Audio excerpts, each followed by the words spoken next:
This is a special occasion, you guys, because this is the 100th Patreon live stream.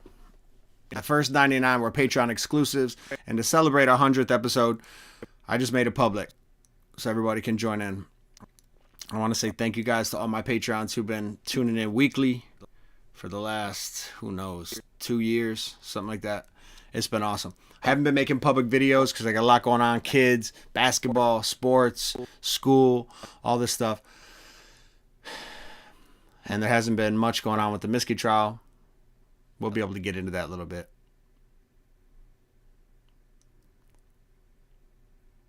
But I have been meeting with the Patreon every single week. So we've been breaking down.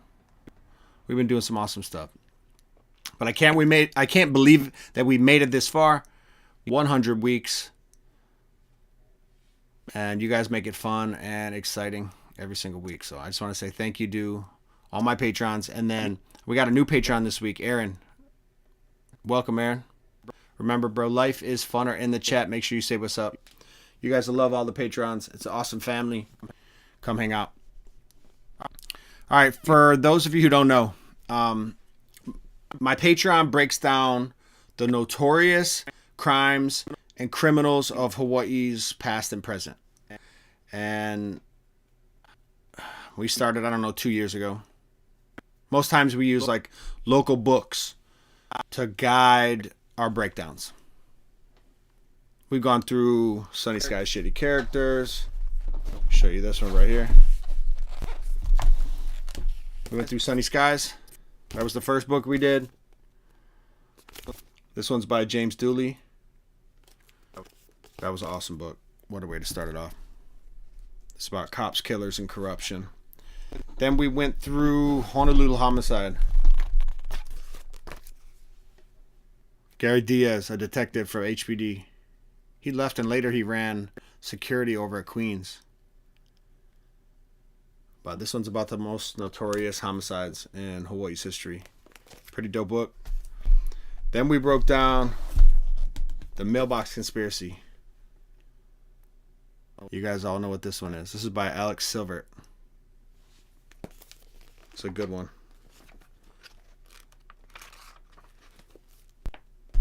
That one's about all the drama with the former police chief, Louis Kealoha, and his city prosecutor wife, Catherine Kealoha. And all their crimes, which, to be honest, the extent of which we have yet to discover and are yet to be known. And then, of course, we are now currently going through The Goodfather. This one is all about Larry Mehau, written by Don Chapman. It's about his life in his own words and in the words of his friends. We're about halfway through. The first few chapters are in his words, and then there's all these addendums from people who knew him that talk about him. If you don't know who Larry Mehau is, he's quite possibly the most powerful man in Hawaii's history outside of Kamehameha. Huge man, larger than life, both in stature and in reputation. I think the most intriguing question about Larry is probably whether or not he was just an upstanding citizen who loved Hawaii, cared for his community, or if he was the godfather, the mob boss of Hawaii's organized crime. I, however, and my Patreon hears this a lot, I wonder how much of both you can be. Do you have to be a bad guy? Do you have to be a good guy? I've always said that Larry could very well have been a good father and the godfather.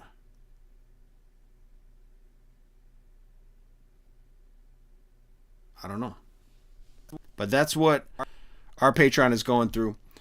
Now, Don Chapman, he takes a stance and he's got a bias and he tells you about it. That's fair enough. This book was written in support of Larry Mehau. It's just what it is. That's what he claims.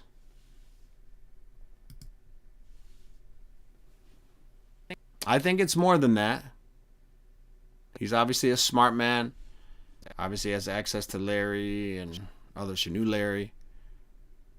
He was a journalist, so he's got access to records and history and all this stuff. He's a smart dude. But it's for that reason I think there's a lot of lines to read between. I think that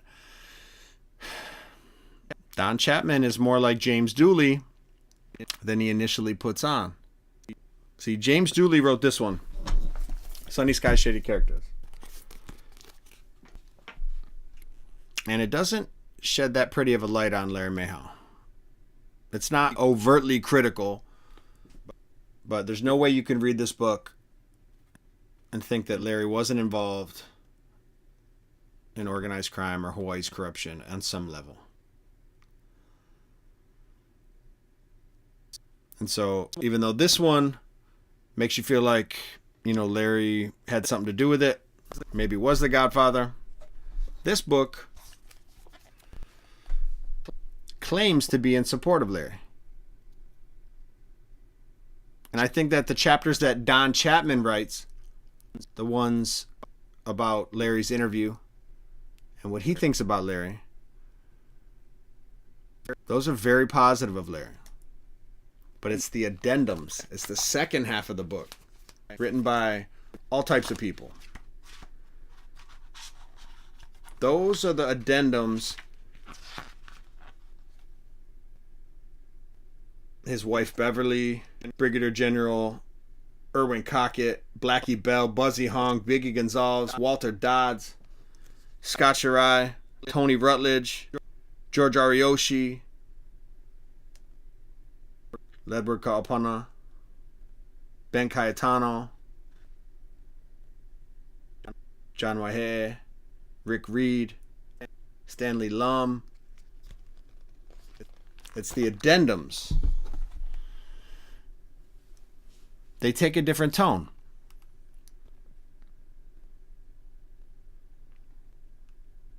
These are the chapters, I guess you would call them, that were written by people who knew Larry.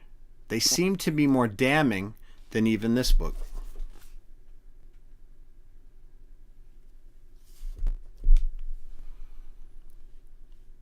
So if you're going to read that book, be prepared to read between the lines. We're only halfway through the book. But if you want to join us next week or any of the weeks after that, you can go through any of the books that we've gone through. Sunny Sky Shady Characters, Mailbox Conspiracy, Honolulu Homicide. Head on over to patreon.com/Dougkorenic. Sign up. We'd love to have you. All right, and then before we get into it, I'll say what's up. TK Halani, Marissa Alvarado. What's up, Nons? Hi, Leanne. Hi, Mandy. Shiloh, what's up? Nalo Tulanai, Nate Fleming, what's up, Nate?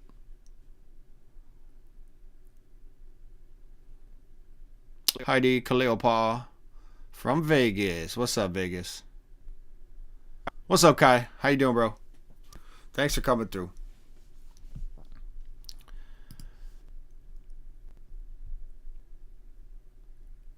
All right, we can get into it. You guys ready? All right, let's start with some background. So, this addendum is entitled Scott Shirai. Most of you guys know who Scott Shirai is if you live in Hawaii.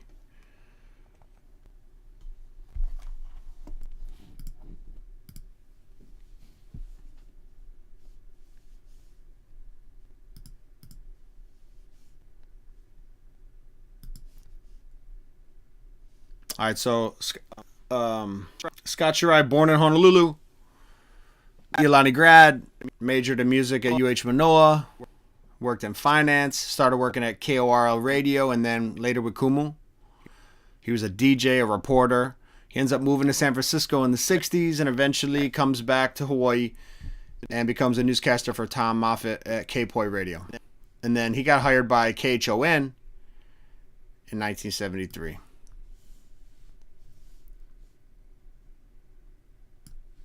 Bob Basso, the news director at KHON. He said Scott was the first one in the newsroom in the morning, the last one to leave at night. Always checking his facts, meeting sources anywhere, anytime.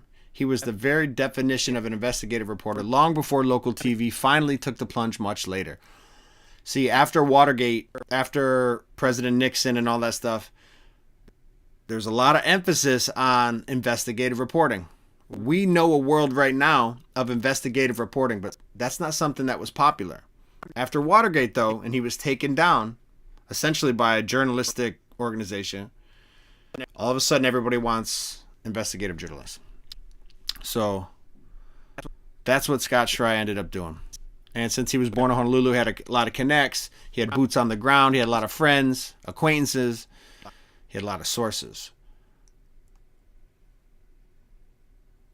He would also work at KHON2 as an executive news producer and a morning news anchor until 1980 when he joined KGU Radio. For more than a decade, he taught non-credit karaoke classes at UH Manoa. And his career crashes into our story when he reported on February 2nd, 1977 on KHON2. So I'm going to read the opening paragraph to you guys.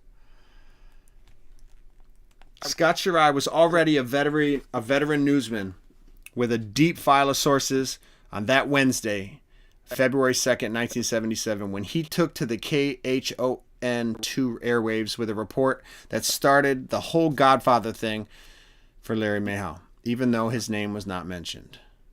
According to Shirai's reporting, a member of the state board was involved with a heroin sale that federal agents busted at the National Cemetery of the Pacific at Punchbowl.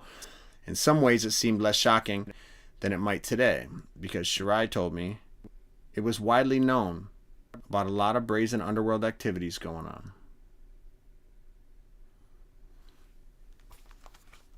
All right. As quoted by investigative reporter Jim Dooley, that's the author of this book right here, in Sunny Sky Shady Characters, Shirai reported on that evening's broadcast, quote, several meetings were held between this state board member and those arrested in the bust, sometimes at the apartment of a well-known Waikiki entertainer. Can you guess who that is? Let me know in the chat if you know who that Waikiki entertainer is. That was the closest I got. The head of the state board, Shirai says. I never ID'd that person by name.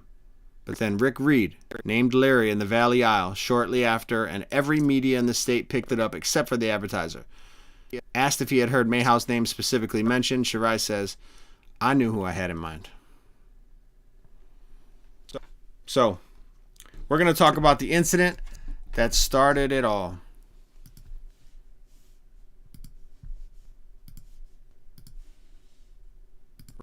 Right here. 5 heroin suspects jailed.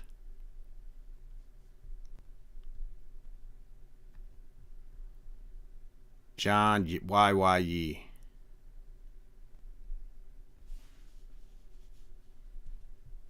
Down home, Nons. You got it.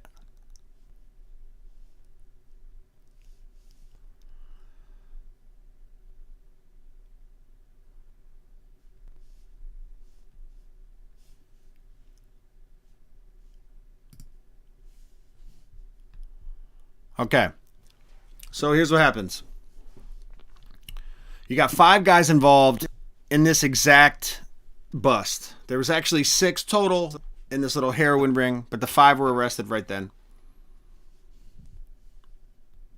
According to an informant, Japanese Joe Saito, that's what they called him, that was his street name, Japanese Joe Saito, on September 17th, 1976, Joe was in the Blue Hawaii restaurant on King Street with Ray Scanlon, Neff Mayava, and William Lamont when Leslie Kent came in with Stanley Ota.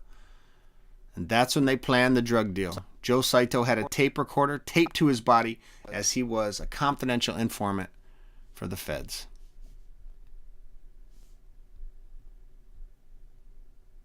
Five men involved in what federal authorities describe as crime syndicate heroin operations were sent to Halava jail yesterday in lieu of $100,000 bail on heroin charges. The 5 men charged with conspiring and intending to sell heroin include Raymond Scanlon, who was recently resigned as a police officer to work with the public defender's office as an investigator. Also charged Nef Mayava, 63, the former pro wrestler who is the head of the tree trimming operation. Mayava was described as a ringleader. The other suspects are former Farrington football star Leslie Kent, Stanley Ota, a developer with Bishop Development, and William Lamont, 31, of a gift shop in Kings Alley. All right, so at 12 noon on Monday, September 21st, 1976, they met at the Punchbowl Overlook and tried to sell 1 pound of heroin to a confidential informant and DEA agents for $30,000. It's about $250,000 in heroin on the street in 1960 or 1976.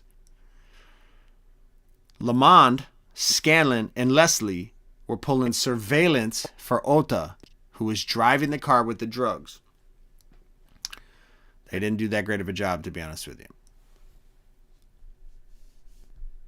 So, let's talk about who these people were.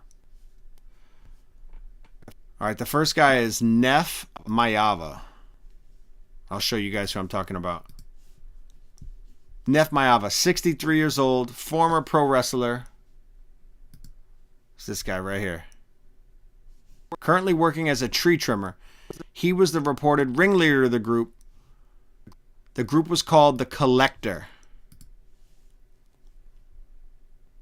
It was a collection agency that actually passed out business cards. And the business cards said they'd go to heaven or hell to collect your debts for you. They employed people like Alema Leota. Alema was a consultant. But this is your boy Nef Mayava.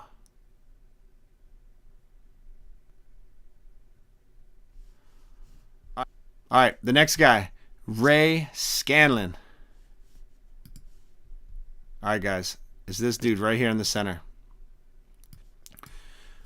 Ray Scanlon, 36 years old, had only just resigned from HPD a week earlier to work as an investigator for the public defender's office. Before he resigned, he was on the police task force, which was a security unit. He lived on Liulia Street in Kailua. That's this guy right here. Police officer. Literally within a week before getting arrested on this heroin deal, pulling security, he resigned from HPD. And normally they want 2 weeks notice, but they waived the 2-week requirement because he was going to the prosecutor's office as an investigator to work for the state. All right, so the next dude is this William Lamond right here. He's 31 years old, which, God, tell me that isn't the 70th looking 31-year-old you ever saw. So this dude, he owned a gift shop in Kings Alley. You guys remember Kings Alley?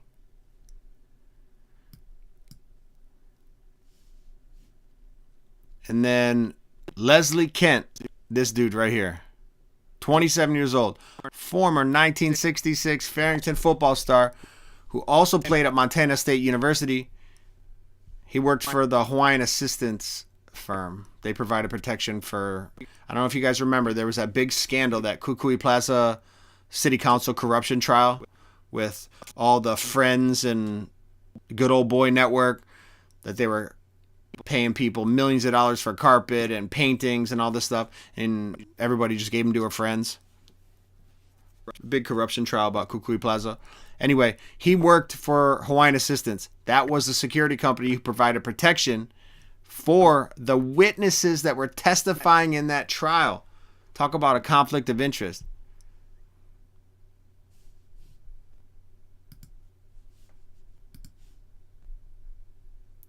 That's Leslie Kent right there.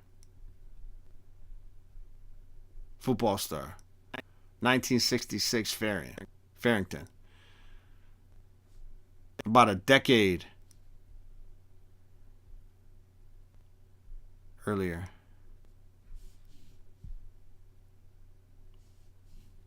All right, and then the last dude, Stanley Ota. This guy right here. He was 40 years old. A developer with Bishop Development. So this is what happens, guys.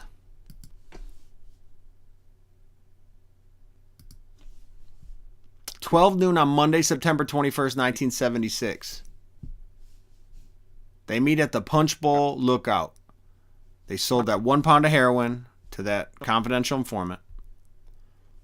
So Lamont, this dude right here,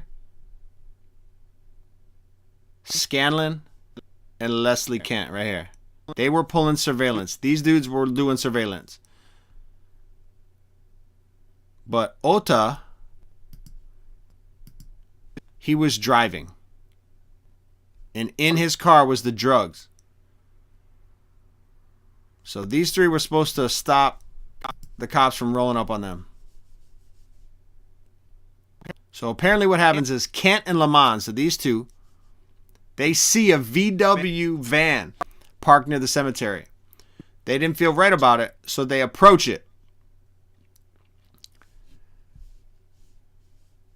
They were smart, because inside that van, little did they know, but they suspected, was a special agent, a federal agent pulling security, because this was a setup. They were about to go down. So they see the VW van. They approach it, start knocking. They start knocking so much that the agent inside freaks out and calls in the other agents. That's when it goes over the radio. Send me more units. The lights and sirens roar up the mountain. And then 2 of the men that were trying to buy the drugs identify themselves as federal agents. That's when this dude right here, Leslie Kent, right in the middle, he jumps over the embankment, runs from officers. Dude jumps over the embankment full of cactus and caave. You guys know Punchbowl. He gets away. As much as they had set up this buy bust, dude gets away by jumping over an embankment and eating a bunch of caviar on the way down. All the rest of them were arrested on the spot, though. They found a pound of heroin in a 1969 Mercedes-Benz driven by this dude, Ota. And then they went in the police officer's car, Ray Scanlon.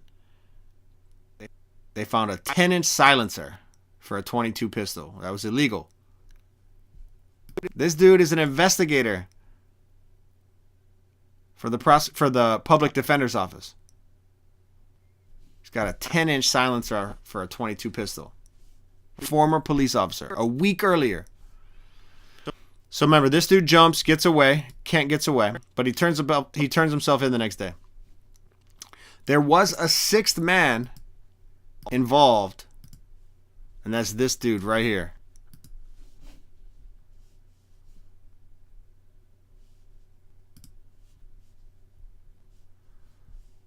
This dude's name is Calvin K. Arthur. He's 28 years old. He used to manage Tropical Truck Rental.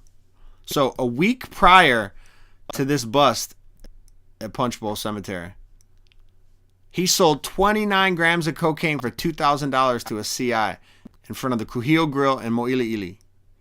And that was located at 2646 King Street.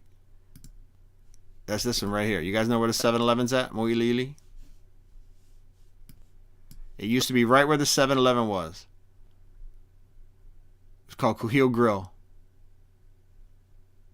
Surprisingly not on Kuhio. That was it right there.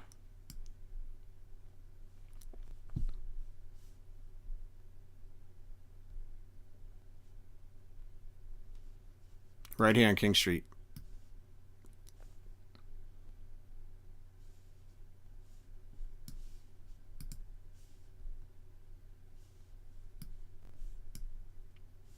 Right by Puck's Alley. So that was called Kuhio Grill. So how's this? Stanley Ota, the guy that I pointed out earlier. This guy right here, the developer. 6 weeks later, Guys, he just got popped. 6 weeks later, this guy shot to death several times, gangland style, at a construction site at the Aliamanu Crater Housing Project. Right here. Aliamanu. See Aliamanu Crater? When they were building the housing, the military housing. They find him. Remember, he's a developer, so he develops neighborhoods. They find him shot to death. 6 weeks after getting popped.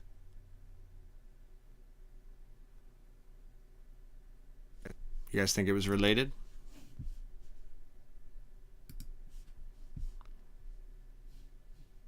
So, what happens after this? Scanlon and Mehau, these guys, Scanlon and Mehau, right here, they pled guilty to possession with intent to distribute in exchange for dropping the conspiracy charge. And then Scanlon also got them to drop that silencer charge if he would plead guilty. But then Lamond, he pled guilty to the conspiracy charge in exchange for dropping the possession with intent to distribute charge. His agreement included a condition that he never be asked to testify as a witness in any trial. He's a smart one.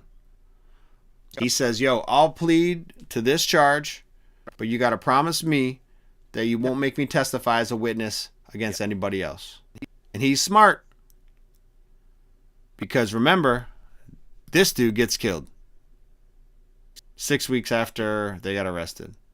And he didn't want that to happen to him. He's the smart guy. So that Arthur kid, he pleads guilty to possession with intent to distribute in exchange for dropping the distribution charge. So they didn't get him for actually distributing, they got him for possession with intent to distribute. They ran checks on the heroin. It was 70% pure in 1976. Enough to make 63,000 hits for street sale. That's 20 years of heroin for one person. If this dude would have done that heroin, it would have taken him 20 years. But this dude right here, Leslie Kent, he's the only one that won't plead guilty. He refuses to plead guilty and he fights the charges.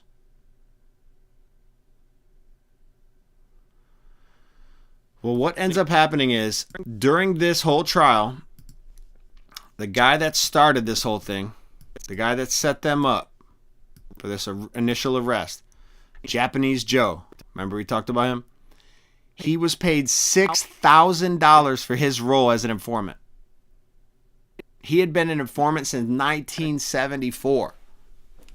They paid him $800 a month, well, $799 a month, under the U.S. Marshal Protection Program to protect him after he became the informant.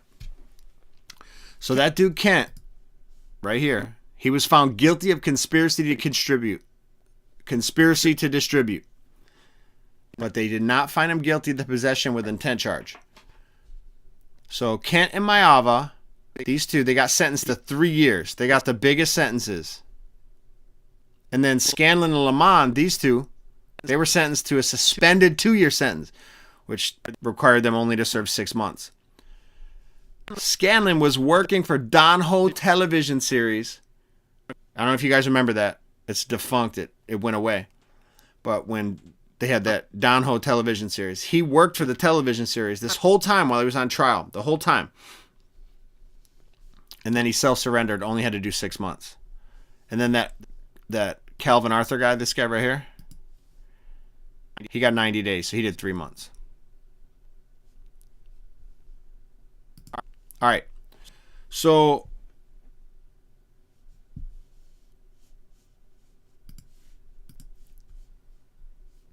the advertiser never ran that story. That's why they brought that up earlier. All the other news sources ran that story that we're talking about, February 2nd, 1977, that started this whole thing. When Scott Shirai on KHON2 tells everybody that the mob boss, the Godfather, who had something to do with setting this thing up, is a state board member.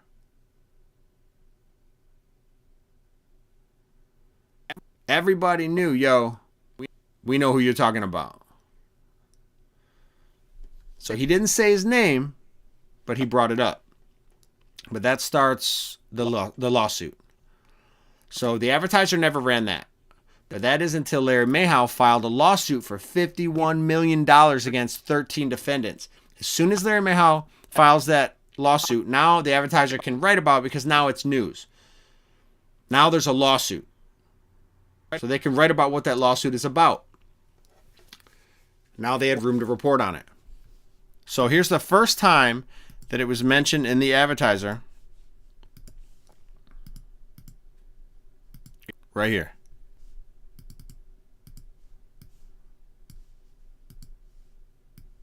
Godfather probe urged.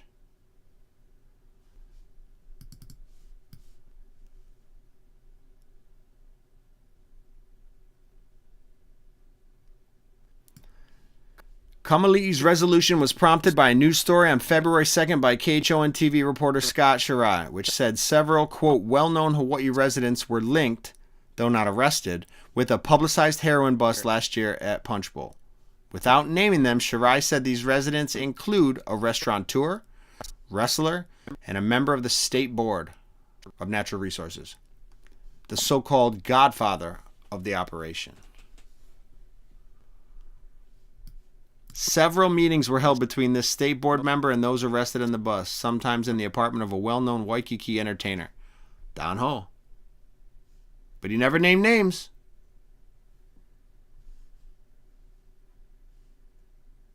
So this is the first time it was mentioned. And then here's the first time it was written about in the bulletin. That's Kamali. That's Kino Kamali. This is February 8th, 6 days later, after it was on KHON. So the reason I'm showing you this is because these are what the lawsuits were about. So remember, they didn't mention Larry Mehau. That is until Larry sued.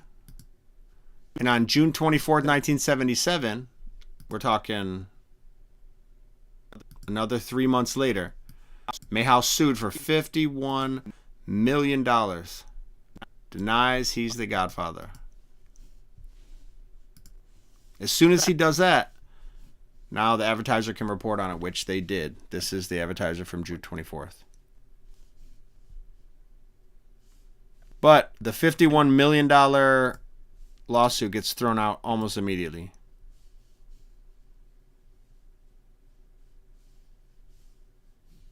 And they also tried to get Scott Shirai protection, knowing that he was in trouble after this one. But the judge threw that out as well. So Scott Shirai was subpoenaed 3 times, one for each of the 3 trials. There was 3 lawsuits about this defamation. Here's the problem.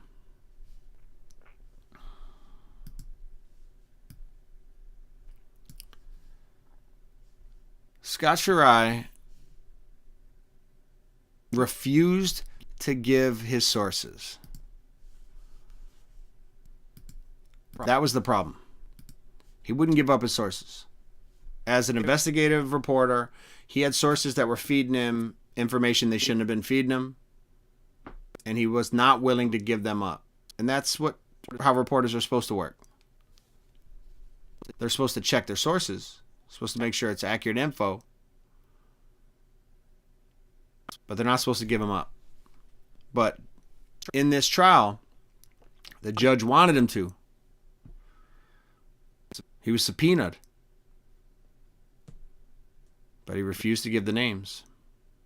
And the sources he had were both underworld sources and law enforcement sources that were saying that Larry Mehau was the godfather, was the ringleader, and was behind that heroin deal. So shortly after all this goes down, that dude, Neff Maava, where's he at? Right here? Yeah, there's Neff. Shortly after all this goes down with the lawsuits, remember, this dude gets convicted. And he's catching, 3 years? Before self-surrender, though, he gives a public statement. He claims that the tipster that called HPD and told them that this guy, Nef Mayavo, was an organized crime member, was probably also the person who tipped off Scott Shirai about the Godfather on the state board being involved in the drug deal. This was on March 16, 1977. At the time, though, there was also rumors floating around that Mehau was involved with the stabbing murder of the 33-year-old massage therapist named Carol Hall at Sandy Beach, if you guys remember that one. So of these 3 trials, these 3 lawsuits, the first 2 were both dismissed. Both Shirai and KHON2, they were threatened with fines. It was like $1,000 a day for Scott, $5,000 a day for KHON2 for not revealing their sources. And Scott says that even though publicly they were telling everybody, we support Scott Shirai, we support investigative journalism, behind the scenes they were pressuring him. They were like, okay, give up your sources. This has gone on long enough. Let's make this happen. But he couldn't do it. He made promises. And at that time, KHON was with NBC, but they end up getting purchased by Fox. When they get bought by Fox, Scott Shirai, they had no connection with him. So Scott Shirai is just considered liability. So they essentially fire him. They get rid of him. And then he petitions for them to cover his legal fees. Because he says, yo, I'm reporting for your station. That wasn't for me. That was for you. But they refused. So it turned into a big lawsuit. But his friends and fellow journalists created a legal defense fund for him to try to pay for his legal fees because he was being sued. And eventually, KHON settled $42,000 or $42,500, something like that.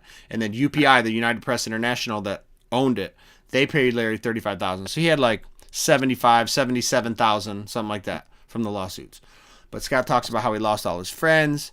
He said he could count them on 2 hands. He said he had less than 10 friends through this whole process. One of those people was Honolulu City Council Marilyn Bornhorst. Is that how you say it? Where is she at? Right here. Marilyn Bornhorst. Apparently she was super important to Hawaii's history. I didn't know. She was a big community organizer. I never even heard of her before this. But I found out she did a lot of great stuff. She was born Marilyn Wilson in Dearborn, Michigan, about 15 miles away from me. Her father moves to Cali after losing his job from Ford, which is right down the street, the Ford headquarters where they made all the Model Ts and stuff. During the Great Depression, he loses his job. They go to California. She goes to UCLA, goes into political science, marries her husband. They move to Waikiki in the 50s. So she's the president of the National Association of Social Workers before being elected to city council in Honolulu. She was on council 13 years. She even ran against Frank Fosse for mayor, and she lost. And then she goes into real estate, something like that. This chick bodyboarded into her 80s. And she died in 2020. This is her right here. 93 years old. In 2020, she dies. It's a bunch of people, actually, that died in 2020 in this story.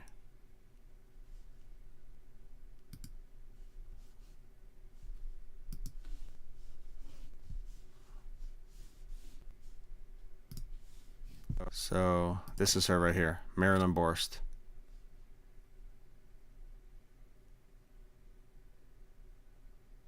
This is her when she was younger.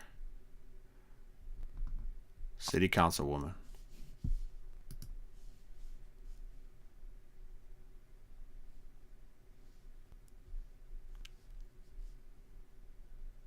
All right, so remember, he didn't have many friends.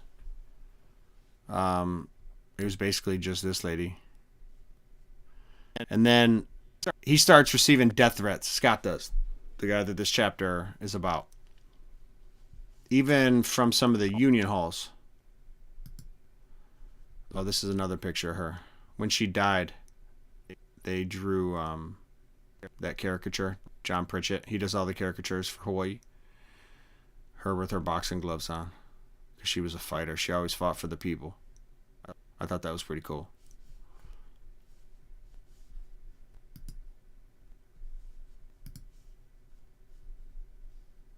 So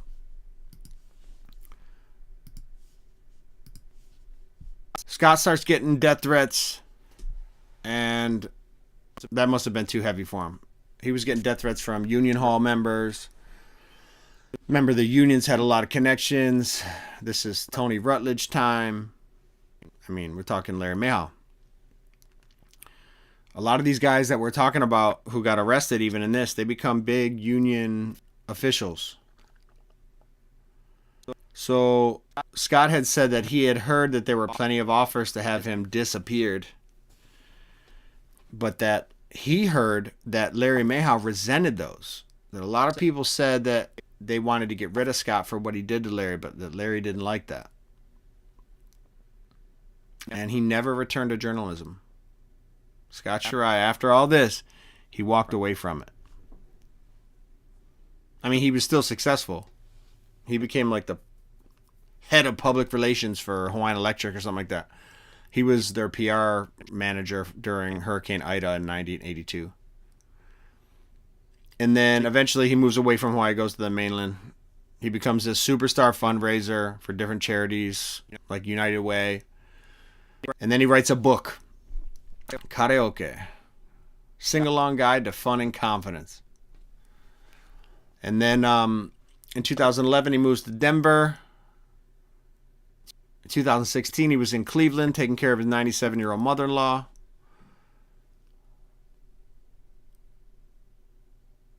And he's still doing his thing. I think he's a consultant too. But as far as everybody else, let's talk about Raymond Scanlon. Ray Scanlon right here in the middle.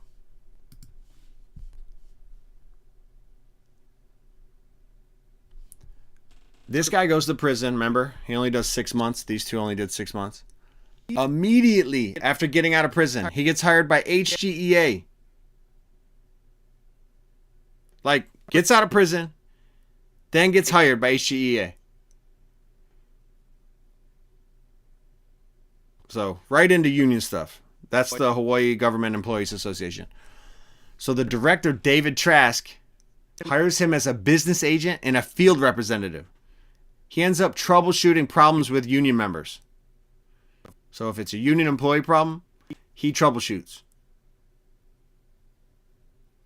And then he went to drive for Magnum PI later. He becomes a driver, which also links him to Larry and a few other of these guys. So, I don't know if you remember Ronnie Ching. Ronnie Ching later testifies in his murder trial. Remember Chuckers Marsland? The prosecutor, Chuck Marsland? His son, 19-year-old son, gets killed.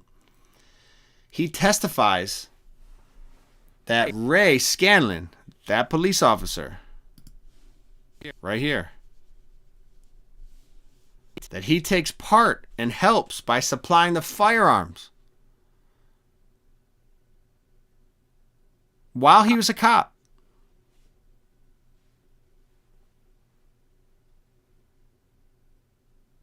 And the funny thing is, he reports the gun stolen so that it doesn't trace back to him. He makes a false police report saying the gun is stolen, but really he gives it to Ronnie Ching, who shoots up Chuckers Marsland and a bunch of other people. Arthur Baker, remember that whole thing? So Ray gets charged and help him with that, along with two other dudes. And then he gets acquitted. So he gets acquitted, not guilty. Even though the guns were his. I mean, they proved that the guns were his. There was a shotgun and a pistol. I think it was a snub nose. It's a duty pistol. And then later, Henry Hui Hui, he later tells authorities that he had Ota, this dude, shot by Jeffrey Kealoha for $1,000. And it later came out that someone paid Henry Hui Hui $5,000 to have this guy. So Henry Hui Hui gets paid $5,000 to take out Ota, who's trying to impinge on their gambling setup. Hui Hui takes 1,000 of that 5 and pays Jeffrey Kealoha to take out Ota at that development while they were building it. And then remember the whole gun situation with Ray Scanlon? How he lost it, or he said it was stolen or whatever. Check this out. 12 years later, 12 years after Chuckers Marsland gets shot, Ray Scanlon, during trial, like the trial's going on, all of a sudden, his cousin, who they call Rags Scanlon, calls police or prosecutors and says, hey, I found that gun you guys were looking for 12 years ago. Remember you said that the murder weapon was missing and Ray had reported it stolen? I found it. It had fallen between the cushions in my couch. You cannot make this up. Rag Scanlon says, I found Ray's gun between the cushions of my couch from 12 years ago. And then they look at Ray Scanlon. They're like, bro, you said somebody stole it. He's like, yeah, I panicked. I didn't know what to do. During the trial, like mid-trial, dude presents it as evidence. Oh, I found it, by the way. Nice and clean. It was super shiny when they got it. But Ray Scanlon ended up dying in 2013 at the age of 72.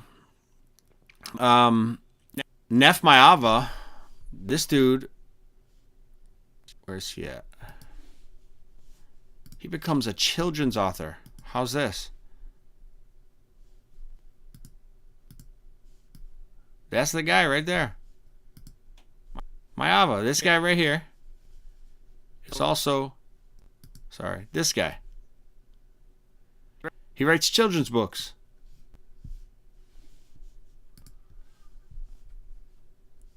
He wrote the book, The Grouchy Moochie Boogeyman. The Grouchy Moocher Boogeyman. Anybody ever read that book? And then, remember we talked about Japanese Joe Saito? I don't really know what happened to Japanese Joe. I couldn't find... There were 2. I don't know if I can distinguish between the 2 different ones. Might have been the same one. But I found one that had died. He's from Waimanalo. He died in 1995 at the age of 65. So I'm not sure if that was him. But his name never showed up again in the newspapers after his death. Or until his death.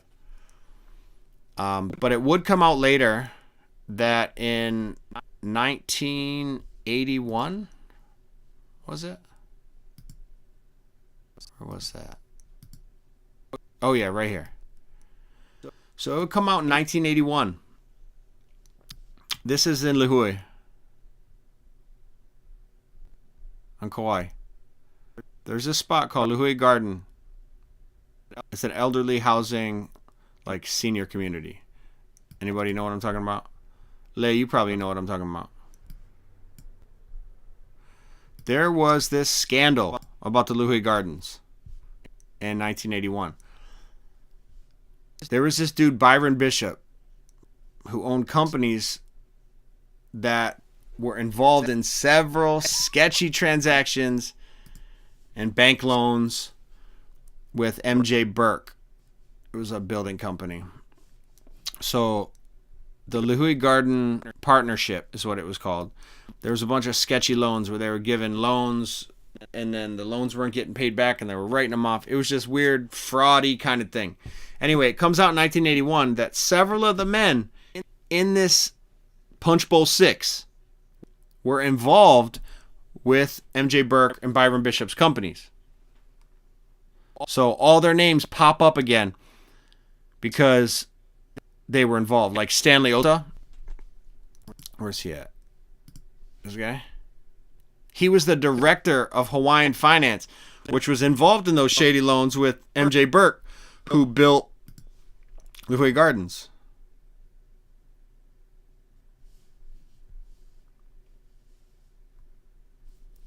And then Larry Mehau, he dies in 2015, right before Sunny Sky's Shady Characters comes out.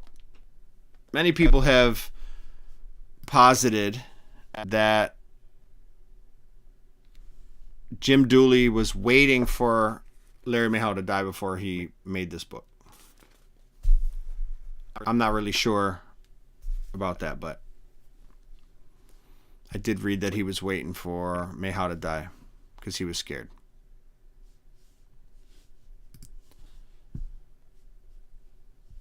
So he dies in December of 2015. There's this big write-up here. In the advertiser. It's actually pretty dope. Just explains how he comes up. Gets to where he's at.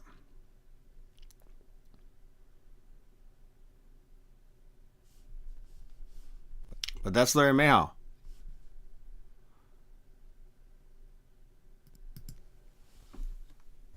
So this chapter was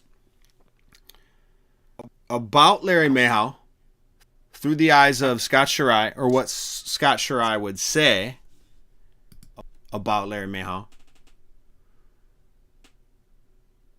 And I kind of got a neutral vibe out of this one. I don't really have much from Scott Shirai. It's more Don Chapman using things that Scott Shirai had said in the past to talk about Larry Mehau. But there's this picture of him, TV2 Eyewitness News. You can see that. Scott Shirai. But you can see him. I guess he's doing his thing.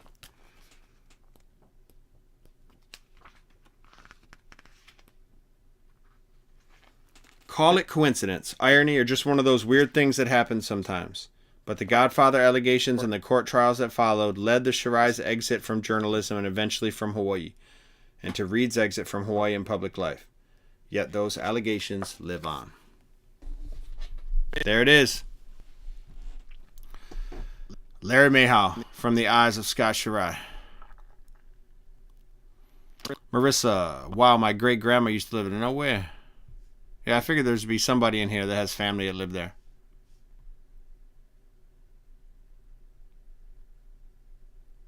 Man of God, aloha from Papa Kulea. Thanks for coming through, bro.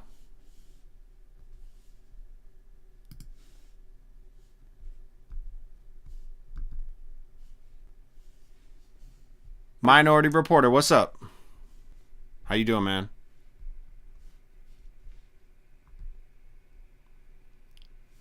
Aiden Clapp. He says, love you, brother Doug. Let me know when you free can respond to my IGDM. Oh, shoot. Okay. Yeah. Yeah, now I remember an Aiden I responded to. Yeah, you guys know I'm not on Instagram as much because I've been busy. It's a busy season for me. What's up, Johnny Walker?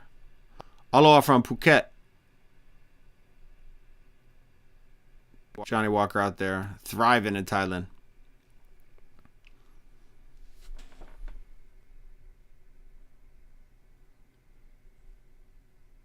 Kalani Ku Martinez says, my father-in-law worked for Larry back in the 80s. A security guard. No way. Oh, you got to ask him. He worked for Hawaii Protective. Yeah, he guaranteed to see some stuff. Kathy Higa. What's up, Kathy? Glad you came out.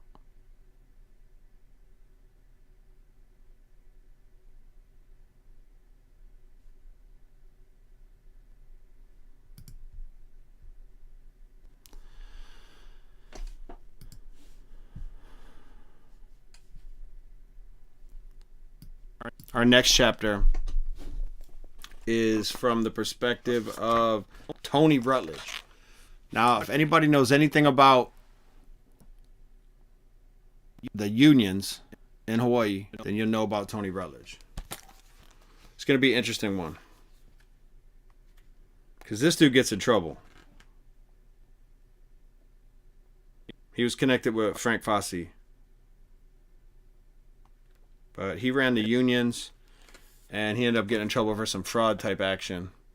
So it'll be interesting. A lot of the people that talk about Larry Mehau in this book are criminals or were criminals at some point, and just give this kind of warm glow about Larry. But like I said earlier, reading between the lines, you realize, yo, do you really want these criminals saying great things about you? You know? So I don't know. I think the book maybe worked against him. At least the second half. But there's a lot of cool pictures in it. I posted a lot of the pictures in the Patreon. There's an entire picture section, which I'll show you. There's got to be 60 some photos. So from here all the way through, bunch of pictures. Larry growing up, his family, bunch of stuff. Cool photos of Hawaii's history. Bunch of photos of him and Hilo. So if you're interested in Larry Mehau, come join us or go get the book.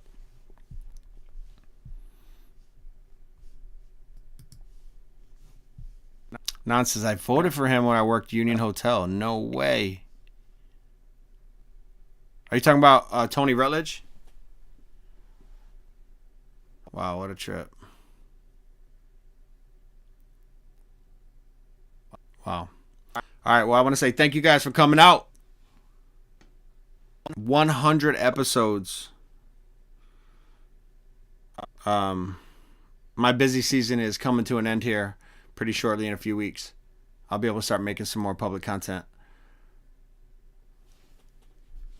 But I wanted to make sure I got out here.